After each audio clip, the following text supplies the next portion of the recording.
ايه يا ابني عملت ايه امبارح؟ لا جيت من الشغل كده قلت على طول. كنت مستنيها. انا عارف بس ما عرفتش اجيبك. يا عم عادي والله. حد هنا؟ اه محطوطين اهو. تعالى ماشي ماشي هعديه واجيبه. تعالى.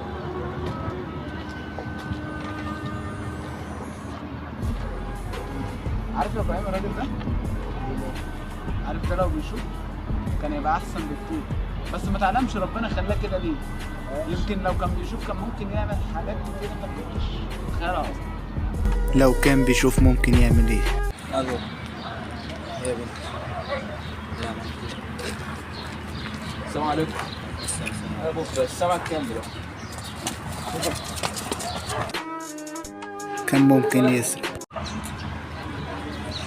ولا جاي منين كده؟ دي حاجه بس دي حاجه مروح يا عم في ايه؟ وريني بس. ايه بس؟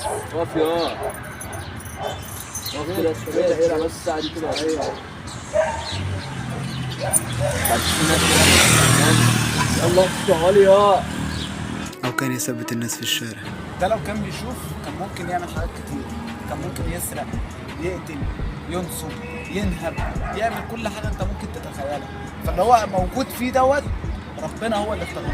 ربنا ابراهيم ما بيظلمش، فالمكان اللي هو فيه ده اكيد يستحق. بس طبق الكلام ده على اي شخص عنده مشكلة ملوش ذنب فيها، وشكرا.